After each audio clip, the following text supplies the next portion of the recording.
창세기 15장 1절부터 6절 말씀입니다. 구약성경 18쪽에 있습니다.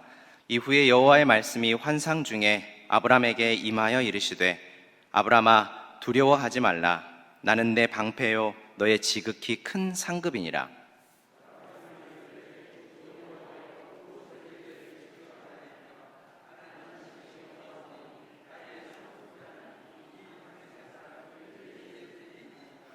아브람이 또 이르되 주께서 내게 씨를 주지 아니하셨으니 내 집에서 길린 자가 내 상속자가 될 것이니이다.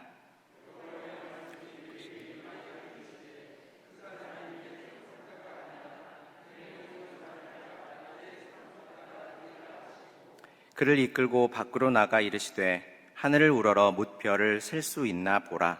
또 그에게 이르시되 내 자손이 이와 같으리라. 아브람이 여호와를 믿으니 여호와께서 이를 그의 의로 여기시고. 아멘. 하나님의 은혜를 사모하는 마음으로 우예배 오신 여러분을 주님의 이름으로 환영하고 축복합니다. 본문 1절에 이후에 라는 단어로 오늘 본문이 시작을 하는데요, 언제 이후일까요? 무엇 이후일까요? 바로 아브람이 롯을 구하기 위해서 엘람이 포함된 동방연합군과 전쟁을 한 이후에, 그리고 승리하고 돌아오다가 멜기세덱을 만나서 그 전쟁의 승리가 하나님의 승리였고 하나님께서 허락하신 승리였다라고 하는 것을 깨닫고 또 믿음으로 아브람이 고백한 이후에 오늘 본문이 이어지고 있습니다. 한 가지 덧붙여서 살펴보자면 소돔 왕을 만난 이후도 포함이 되겠죠. 우리가 이전에 14장에서 중점을 두고 살펴보았던 예수님을 예표하는 살렘왕 멜기세덱과 거의 동시에 전장에서 돌아오는 아브람을 맞이한 왕이 있었습니다. 그는 롯이 살던 소돔의 왕이었어요.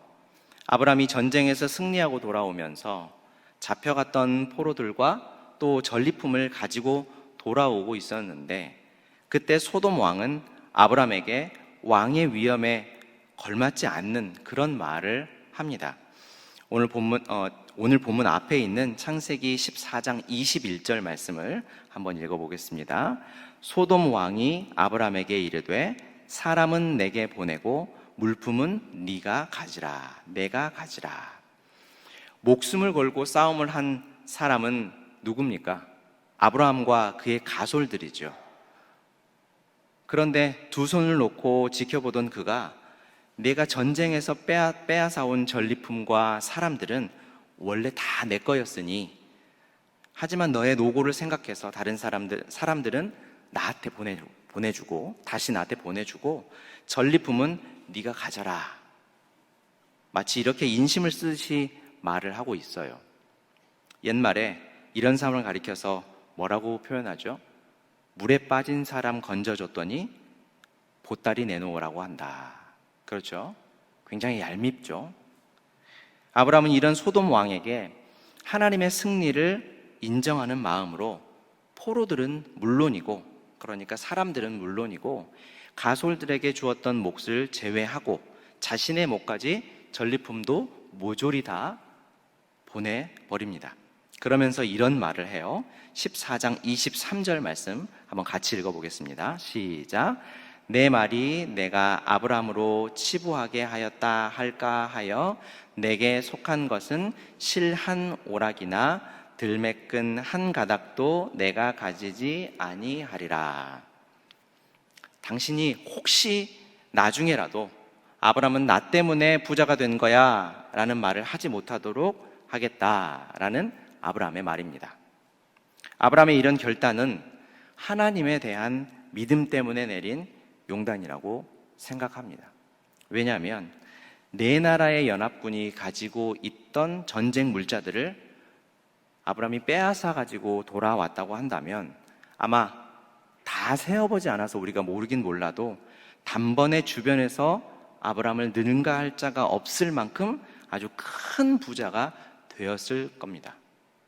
하지만 아브람은 살렘왕 멜기세덱 때문에 그 전쟁에서의 승리가 자신의 승리가 아니라 하나님의 승리이고 하나님께서 승리를 주셨다라고 하는 사실을 깨달았기 때문에 이런 결단을 내릴 수가 있었겠지요.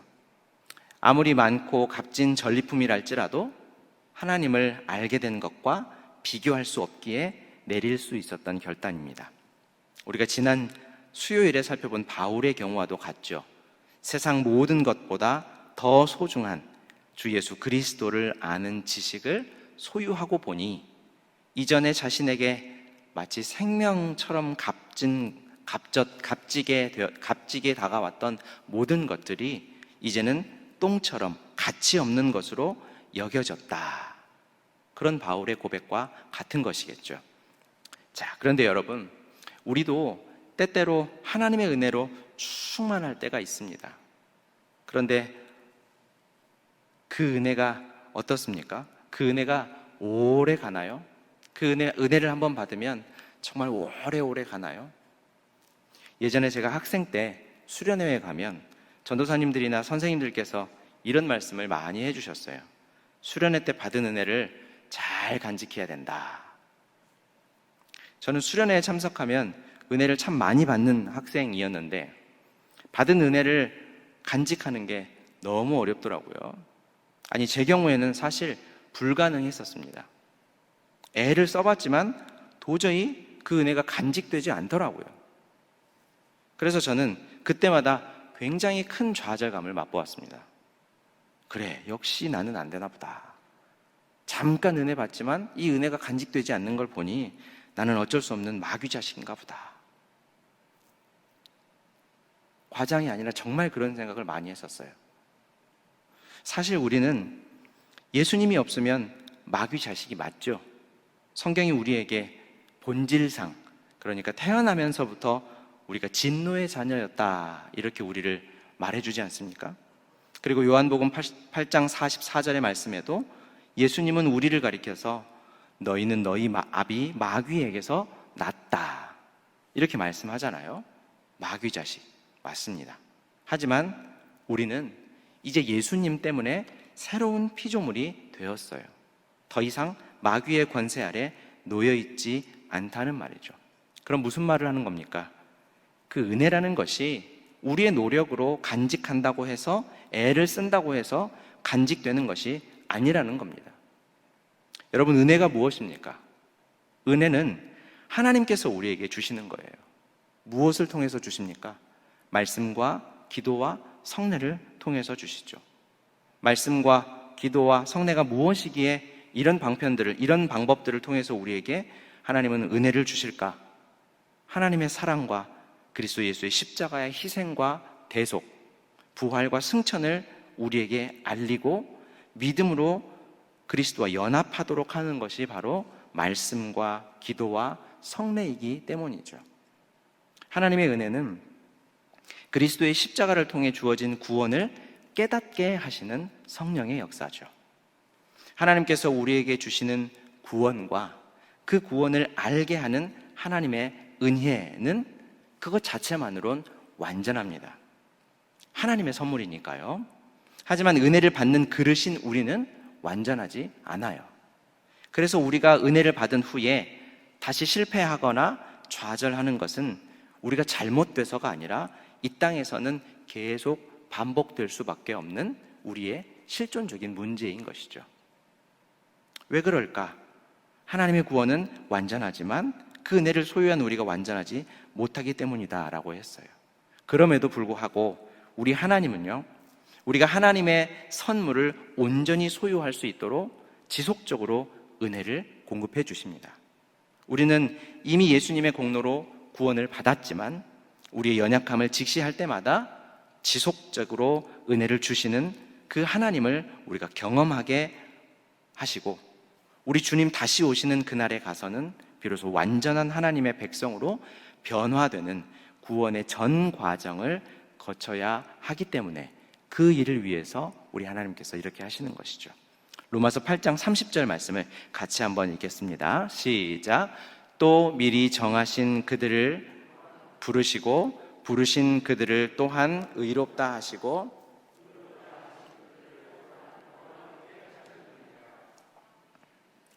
말씀을 잘 보십시오. 잠깐 한번 더 보여주세요. 하나님은 우리의 구원을 미리 정하시고 의롭다 하시고, 부르시고 의롭다 하시고 영화롭게 하신다, 이렇게 말씀하죠. 우리의 구원이 이런 과정을 거친다는 거예요. 우리 하나님께서 주시는 구원은 우리가 한번 믿고 죽으면 더 좋은 곳으로 이사가는 그런 것이 아닙니다. 만약에 그렇다면 구원이라는 것이 현세에서 우리가 살아가는 이 땅에서는 아무런 유익을 주지 못하는 것이 되어버리죠. 마치 희망 고문처럼 될 거예요. 하나님께서 우리에게 주시는 구원을 죽어서 좋은 곳으로 가는 정도로 우리가 편협하게 이해해서는 안 됩니다. 하나님께서 우리에게 베푸신 구원은 처음 창조 때 하나님께서 주신 하나님의 형상을 우리가 다시 회복해 가는 거예요. 그런데 이마저도 우리는 할 수가 없죠. 앞서 살펴본 로마서 8장 30절에 미리 정하시고 부르시고 의롭다 하시고 영화롭게 하신다의 주어는 전부 다 하나님이에요. 하나님께서 미리 정하시고 하나님께서 정하신 이들을 부르시고 하나님께서 부르신 이들을 그리스도의 공로로 의롭다 하시고 하나님께서 영화롭게 하신다라는 겁니다. 우리는 이 모든 과정에서 아무것도 할 수가 없어요. 게을러서, 우리가 힘이 없어서 게을러서 하지 않는 것이 아니라 할 일이 없어요. 성경은 구원에 관한 우리의 처지를 가리켜서 죄로 죽었다, 하나님께 대하여 죽었다라는 말로 표현을 합니다. 우리가 스스로는 하나님께 돌아갈 수 있는 방법이 없다라는 말이에요. 우리에게 하나님께서 창조하신 처음 모습을 회복할 만한 능력이 전혀 없다라는 겁니다. 이 구원은 성령 하나님께서 우리 안에서 매일 매순간 하나님의 형상을 회복하도록 일하심으로 이루어져 가는 것이고, 이 모든 구원의 과정이 우리 예수님께서 다시 오시는 그날에 비로소 완성되는 것이기 때문입니다. 그래서 구원은 하나님께서 주시는 믿음으로 받은 그날부터 계속해서 그리고 영원히 누리는 영광이에요. 죽는 그날까지는 구원받기 이전과 전혀 다를 바 없는 것이거나, 그래서 구원과 하나님의 나라가 있는지 없는지 이 땅에서는 확인되지 않은 불확실한 그 무언가가 아니라 매일 하나님의 은혜를 공급받음으로 하나님의 나라를 살아가는 것이고, 예수님께서 오시는 그날에는 다시는 실패하거나 좌절하거나 아파하는 일이 없이, 눈물도 슬픔도 아픔도 없이 완성된 하나님 나라에 들어가게 되는 것이죠. 이 모든 것이 우리가 지금 받았고 받고 있고 받게 될 구원의 과정입니다. 지금 아브라함도 마찬가지입니다. 전쟁에서 승리하고 멜기세덱을 통해서 하나님의 승리를 깨닫게 되고 11조를 드리고 믿음을 고백하게 되고, 또 하나님의 약속을 믿음으로 전리품도 소돔 왕에게 욕심 없이 모조리 주었습니다. 그런데 오늘 본문 1절은 이런 일들이 있은 후에 하나님의 말씀이 아브라함에게 환상 중에 임했다라고 해요. 그리고 그 하나님의 말씀의 내용이 무엇입니까? 아브라함아, 두려워하지 마라. 내가 너의 방패이고 너의 지극히 큰 상급이다. 여러분, 왜 하나님께서 아브라함에게 두려워하지 말라라고 얘기할까요? 왜 두려워하지 말라 이렇게 얘기할까요? 두려워하고 있었기 때문에 두려워하지 말라는 겁니다. 아브라함은 무엇이 두려웠을까요? 동방연합군의 복수가 두려웠던 것이죠. 그런데 좀 이상하지 않습니까? 방금 아브라함이 믿음으로 대단한 결정들을 했다면서요. 그래서 우리는 매일 하나님의 은혜가 아니면 하나님께 붙어 있을 수 없는 그런 연약한 존재인 거예요. 하나님께서 지속적으로 끊임없이 은혜를 주시지 않으면 한번 은혜를 받았다고 하더라도, 또 믿음으로 고백하고 대단한 믿음의 결정들을 했다고 하더라도 하나님께서 또 새로운 은혜를 주시지 않으면 우리는 또 넘어지고 또 실패하고 그것 금방 잊어버리는 그런 연약한 존재라는 것이죠. 하나님께서 은혜를 주시지 않으면 평안과 안식과 기쁨을 누릴 수가 없는 그런 존재인 거예요. 우리의 실존이 어제와 오늘이 다르고 아침과 저녁이 다른 그런 연약한 존재가 아니겠습니까? 이렇게 얘기하면 에이, 그 목사님 생각 아닙니까? 어떻게 그렇게 생각할 수 있습니까? 그래도 아브라함이 우리 믿음의 조상인데요. 이 말이 저만의 생각이 아니라고 하는 것을 1절에 방패라는 말과 상급이라는 말을 보면 확실하게 알 수가 있습니다. 여러분, 방패가 뭡니까? 전쟁에서 싸울 때 사용하는 도구죠. 상대방의 공격을 방어하는 겁니다. 하나님께서 아브라함에게 아브라함아, 두려워하지 마라. 내가 너의 방패야. 내가 너를 방어해 줄게. 내가 너를 빈틈없이 지켜줄게. 라고 말씀하시는 것인데, 하나님께서 아브라함에게 왜 이런 말씀을 하셨겠어요? 동방연합군이 복수하러 오면 힘없이 당하는 건 불을 보듯 뻔한 일이지 않습니까? 그래서 지금 아브라함이 벌벌 떨고 있었던 겁니다. 하나님께서 성경을 통해 인물을 소개하는 것은 그 사람들이 대단한 영웅이어서가 아니에요. 신실하신 하나님께서 택하신 이들을 반드시 믿음의 조상들로 만들어내시는 것을 우리에게 보여주기 위함입니다. 그래서 우리에게 하나님을 믿을 수 있도록 하려고 하는, 하나님을 믿을 수 있는 믿음의 근거들을 우리에게 주시는 거예요. 적어도 우리는 아브라함처럼 아내를 팔아먹은 사람은 없지 않습니까? 우리가 왕이 아니지만, 큰 권력을 가져보지 않았지만, 적어도 다윗처럼 남의 아내를 탐하기 위해서 남편을 살해할 계획을 세워서 계획적으로 살인을 한 사람은 여기 없지 않습니까? 그런데 하나님께서는 그런 사람들을 택하셔서 믿음의 조상 아브라함을 만드셨고, 하나님의 마음에 합한 사람 다윗을 만들어내신 거예요. 그렇게 하나님께서 그들을 인정해 주시는 겁니다. 그렇다면 우리도 성경을 읽어갈 때마다 소망을 가질 수 있게 되는 거예요. 위로와 평안과 안식을 성경을 읽으면서 얻을 수 있게 되는 거예요. 왜요? 하나님께서 이런 사람들도 바꾸어 내셨다고 한다면, 이렇게 못되고 이렇게 부족한 사람들도 바꾸어 내셨다고 한다면, 우리도 하나님이 분명히 바꾸어 내실 수 있겠구나, 우리 하나님이 나도 바꾸어 주실 수 있겠구나 라고 하는 것을 성경을 통해서 알게 되기 때문이죠. 그런 하나님을 만나게 되기 때문입니다. 그리고 우리 하나님께서 어떻게 약속해 주십니까? 내가 너를 홀로 두지 않겠다고, 하나님께서 뜻하신 계획을 모두 다 이루기까지 절대로 떠나지 않겠다라고 철통같이 약속을 해주고 계시죠. 그러니 여러분, 무엇이 불안하십니까? 인류 역사상 단 한 번도 실패한 적이 없으시고, 단 한 번도 말을 바꾸신 적이 없는 우리 하나님의 약속이 우리 앞에 있습니다. 하나님께서 아브라함에게 내가 너의 지극히 큰 상급이다 라고 또 말씀하시죠. 여기서 사용하는 상급이라는 단어가 사카르라는 말인데, 일한 대가 혹은 전쟁에서 얻은 전리품이라는 뜻입니다. 그러니까 하나님께서는 지금 아브라함이 동방연합군과의 전쟁, 롯을 구하기 위해서 목숨을 걸고, 사실 전혀 싸움이 되지 않는, 비교가 되지 않는 그런 전쟁이었잖아요. 그 전쟁을 하도록 하신 이유가 무엇 때문인지 가르쳐 주시는 거예요. 바로 하나님 자신을 상급으로, 전리품으로 아브라함에게 주시기 위해서라는 것입니다.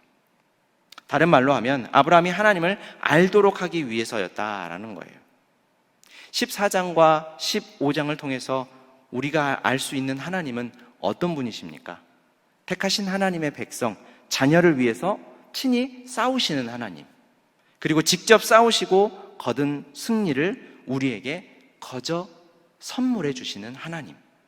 하나님의 은혜를 깨달았지만 금세 잃어버리고 하나님 앞에서 소심하게 쭈그리고 앉아서 벌벌 떨고 있는 이 믿음 약한 아브라함이라 할지라도 질책하거나 버리지 않으시고 직접 다시 찾아오셔서 오히려 그에게 내가 너의 방패야, 두려워하지 마, 떨지 마, 내가 다 막아줄게 라고 따뜻하고 믿음직하게 말씀해 주시는 하나님이시죠. 그 하나님이 우리 삶 속에서도 동일하게 일하십니다. 이것을 믿으시기 바랍니다. 여러분, 우리 인생은 그 하나님에 대한 믿음이 없이는 사실 불안해서 못 사는 인생이에요. 도무지 살 수가 없죠. 남편 걱정해야죠. 아내 걱정해야죠. 매일 자식 걱정되죠. 직장 걱정되죠. 돈 걱정되죠. 코로나 걱정되죠. 나라 걱정되죠. 교회 걱정되죠. 심지어 제일 쓸데없다는 연예인 걱정도 우리 가끔 하잖아요. 하나님 없이 걱정 때문에 골치가 아파서 살 수 없는 인생이에요. 잠언 17장 22절 말씀을 보면 심령의 근심은 뼈를 마르게 한다, 이렇게 말씀을 해요. 실제로 오늘 본문에서 말하는 이 동방연합군이 우리를 쳐들어오지 않는다고 하더라도, 이런 전쟁의 위험이 없다 하더라도 우리는 우리 개인적인 스트레스와 걱정 때문에 신경쇠약이라도 걸릴 지경이에요. 정말 다행스럽게 우리 공동체 안에 코로나 확진되신 분이 없는데, 확진자는 없지만 우리 요즘 어떻습니까? 너무 걱정되지 않습니까? 가까이에서 한 번씩 터질 때마다 와, 이제 진짜 턱 밑까지 왔구나, 이런 생각들을 순간순간 하게 돼요. 모두 하나님께 맡겨드려야 됩니다. 그러지 않고는 살 수가 없어요. 하지만 믿음으로 맡기고 나면 우리는 하박국과 같은 고백을 할 수 있을 거예요. 하박국 3장 17절부터 19절 말씀인데 한번 같이 한번 읽도록 하겠습니다. 시작. 비록 무화과 나무가 무성하지 못하며 포도나무에 열매가 없으며 감람나무에 소출이 없으며 밭에 먹을 것이 없으며 나는 여호와로 말미암아 즐거워하며 나의 구원의 하나님으로 말미암아 기뻐하리로다. 주 여호와는 나의 힘이시라. 나의 발을 사슴과 같게 하사 나를 나의 높은 곳으로 다니게 하시리로다. 하나님께서 이렇게 말씀하시는데 재미있는 장면이 또 우리에게 펼쳐집니다. 아브라함은 또 다시 한번 엉뚱한 소리를 해요. 2절 3절 말씀 함께 읽겠습니다. 주 여호와여, 무엇을 내게 주시려 하나이까? 나는 자식이 없사오니 나의 상속자는 이 다메섹 사람 엘리에셀이니이다. 주께서 내게 씨를 주지 아니하셨으니 내 집에서 길린 자가 내 상속자가 될 것이니이다.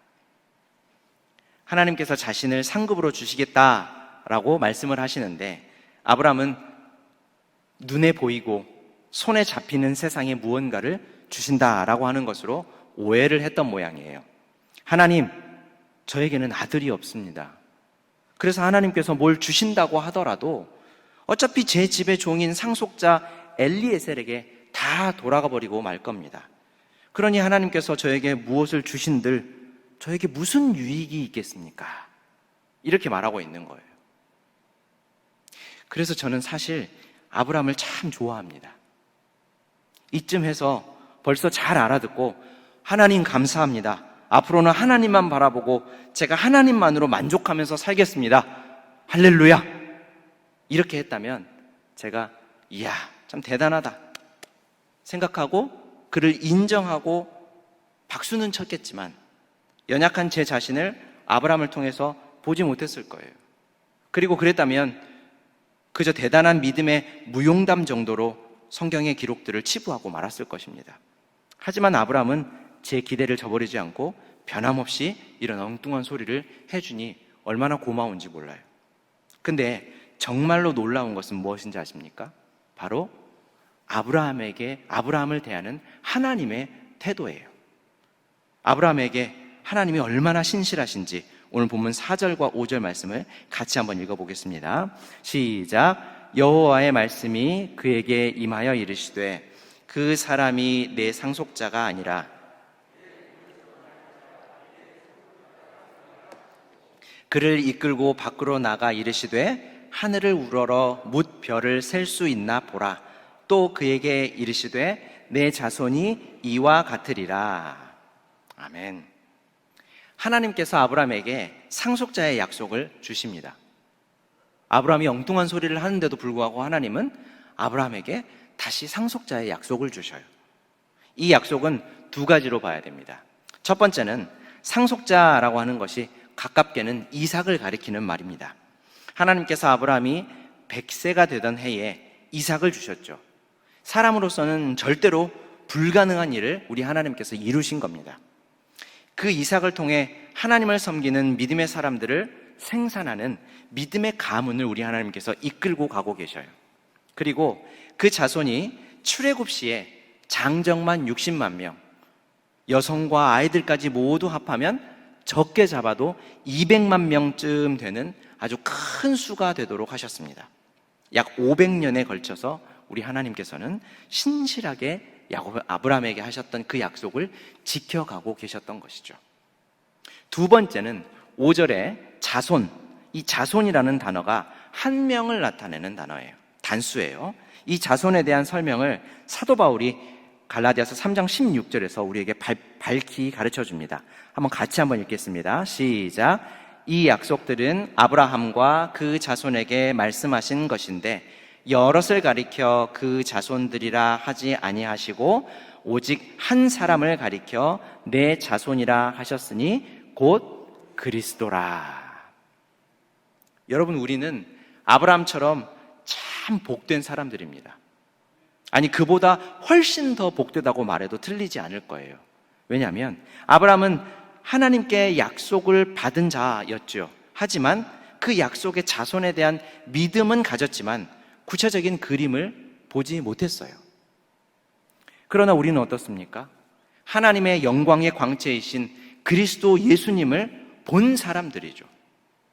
그분의 십자가를 통해서 우리를 향한 하나님의 사랑을 낱낱이 본 사람들이 우리 아닙니까? 그러니 우리는 정말 복된 사람이죠. 큰 복을 받은 사람들입니다. 그리스도 예수님을 보고 믿게 되었으니 얼마나 큰 복을 받은 사람들입니까? 여러분, 우리를 사랑하시는 하나님은 벌써 수천 년 전에, 아니 시간에 속하지 않은 영원 전에 우리를 계획하시고 수천 년 전부터 신실하게 역사 속에서 그 계획을 아브라함과 이삭과 야곱과 요셉과 다윗과 그리고 수많은 믿음의 선배들을 통해 이루셨으며 자신과 떨어질 수 없는 외아들 예수 그리스도를 이 땅에 보내시고 아들을 십자가에서 죽게 하는 비정한 아버지가 되시기까지 우리를 향한, 우리 한 사람 한 사람을 향한 하나님 자신의 사랑을 확실하게 보여주신 분입니다. 이미 아브라함에게 오직 한 사람 예수 그리스도를 보내셔서 세상을 구원할 원대한 계획을 갖고 계심을 알려주신 것이죠. 하나님의 계획은 이처럼 크고 놀라운 겁니다.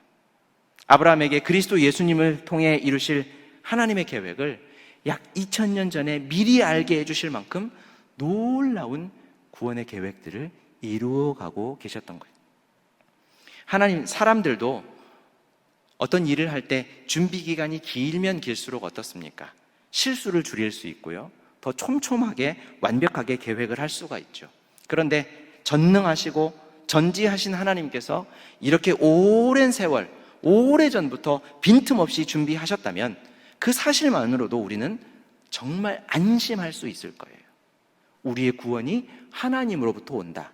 하나님이 우리를 구원하신다 라고 하는 사실을 생각하면 우리는 정말 안심할 수 있겠죠. 우리가 받은 하나님의 사랑이 바로 이런 것입니다. 우리가 믿는 기독교가 이처럼 놀라운 것이고 우리를 향한 하나님의 계획이 이처럼 놀라운 거예요. 하나님께서 아브라함에게 오늘 본문을 통해 반복해서 말씀하고 계시는 것이 무엇입니까? 아브라함아, 두렵니? 동방연합군이 쳐들어와서 너 죽일까 봐 두려워? 염려하지 마라. 내가 방패가 되어주마. 소돔 왕에게 준 전리품들 주고 나니 아깝니? 내가 너의 전리품이 되어주마. 이 세상이 다 내 것인데 너에게 필요한 것이라면 내가 무엇을 아끼겠니? 그러나 아브라함아, 내가 너를 부른 것은 고작 네 한 몸 안녕히 잘 먹고 자식 낳아서 유산 물려주고 살게 하려고 너를 부른 게 아니란다. 내가 너를 부른 것은 너를 통해 세상을 구원할 원대한 계획을 이루기 위해서야. 네가 그런 나의 계획을 이루는 자가 되어주겠니? 하나님께서 지금 아브라함에게 이렇게 말씀하고 계신 거예요. 이 약속은 오늘 본문뿐만 아니라 아브라함을 처음 부르실 때도 동일하게 하셨던 약속입니다. 창세기 12장 2절 3절 말씀을 함께 읽겠습니다. 시작. 내가 너로 큰 민족을 이루고 내게 복을 주어 내 이름을 창대하게 하리니 너는 복이 될지라. 너를 축복하는 자에게는 내가 복을 내리고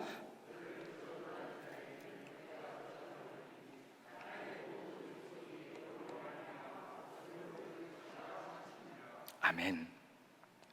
하나님께서 처음부터 아브라함을 통해 하나님의 원대한 구원의 계획을 이루어 가실 것을 약속하셨죠. 여기서 말하는 복은 우리가 생각하는 그런 물질의 복, 부자 되는 복이 아닙니다. 왜냐하면 하나님의 부르심을 받기 전에 아브라함은 갈대아 우르라고 하는 지역에서 이미 잘 살고 있었습니다. 경제적으로 아주 풍요로운 삶을 살고 있었어요. 고대 역사의 기록을 보면 아브라함이 우르에서 살던 시절, 벌써 지금 몇 년 전입니까? 3천 몇백 년 전인데 그 시절에 이미 그곳에는 화장실과 변기를 사용할 정도로 굉장히 발달된 문명을 가지고 있었어요. 그런데 그곳에서 나온 아브라함은 계속해서 어떻게 살았습니까? 떠돌이로 살고 장막에서 살았죠. 그것만 보아도 이 복이, 하나님이 약속한 이 복이 물질의 복이 아니라고 하는 것을 알 수가 있어요. 하나님께서 아브라함에게 약속하신 복은 무슨 복입니까? 구원의 복이죠. 구원이 복입니까? 그럼요, 복이죠. 구원은 우리가 받을 수 있는 가장 큰 복입니다. 그리고 아브라함의 경우에서 알 수 있듯이 유일한 복입니다. 이렇게 하나님께서 오늘 본문을 통해서만도 두어 번에 걸쳐서 약속을 상기시키시고 또 다른 약속들을 주시자 아브라함이 어떻게 하고 있습니까? 어떻게 변화가 됩니까? 6절 말씀을 함께 읽겠습니다. 시작. 아브라함이 여호와를 믿으니 여호와께서 이를 그의 의로 여기시고. 아브라함이 그제서야 하나님을 믿었다, 이렇게 얘기합니다. 여호와를 믿었다라고 하는 것이 하나님의 약속을 믿었다라고 하는 것이고, 약속을 이루실 하나님을 믿게 되었다라는 말입니다. 그제서야, 이제서야, 겨우 이제서야 하나님을 믿게 되었다라는 거예요. 그러면 하나님의 약속과 은혜를 계속해서 잊어버리고 간직하지 못했던 것이 아브라함만의 문제입니까? 아니죠. 저도 그렇고 여러분도 그렇습니다. 우리는 조석간에 변하는 사람들이잖아요. 언제나 우리는 하나님 앞에서 신실한 사람들입니까? 신실하지 못한 사람들입니까? 신실하고 싶지만 사실 신실하지 못한 사람들이죠. 그러나 하나님은 그런 우리와 같지 않으십니다. 하나님은 언제나 우리에게 신실하신 분이죠. 하나님께서 거룩하시다라고 하는 것, 구별되다, 다르다라고 하는 것은 바로 이런 신실하지 못한 우리와는 전혀 다른 분이시다라는 말입니다. 하나님은 조석간에 변하는 우리와 같지 않은 분이다라는 말이에요. 하나님은 회전하는 그림자도 없는 분이에요. 영원히 변하지 않는 분이시죠. 실수도 하지 않는 분이십니다. 어제 다르고 오늘 다르고 오늘 아침 다르고 저녁에 다른 아브라함을 믿도록 하시고 그의 믿음을 보시고 의로 여겨주신 하나님, 믿음이 없어서 두려워하고 아쉬워하는 아브라함에게 처음 세우신 구원의 계획을 수천 년이 지나도록 전혀 바꾸지 않으시고 반드시 이루어내시는 그 약속대로 행하신 하나님, 그 하나님께서 우리에게도 동일하게 하실 겁니다. 그런 하나님을 믿고 바라볼 때 우리 안에는 하나님을 향한 사랑과 믿음이 매일 더욱 커져가고 더욱 굳어지는 것을 경험할 수 있을 것입니다. 오늘 말씀을 함께 나눈 우리 모두를 아브라함처럼 바꾸어 가시고 우리를 향한, 우리 성광교회를 향한 하나님의 계획을 변개치 않으시고 이루어 가실 하나님을 우리가 매일 아침마다 기대하십시다. 성령께서 하나님만 우리의 방패이심을 믿게 하시고 하나님께서 우리의 상급이심을 기억하게 하셔서 하나님을 더 사랑하게 되고 하나님을 온전히 믿게 하시는 것을 매일 경험하는 우리 모두가 되시길 주님의 이름으로 축원합니다. 사랑과 은혜가 풍성하신 우리 하나님 아버지, 매일 하나님의 은혜가 아니면 우리는 아무것도 할 수가 없고 아무것도 아닌 그런 연약한 존재입니다.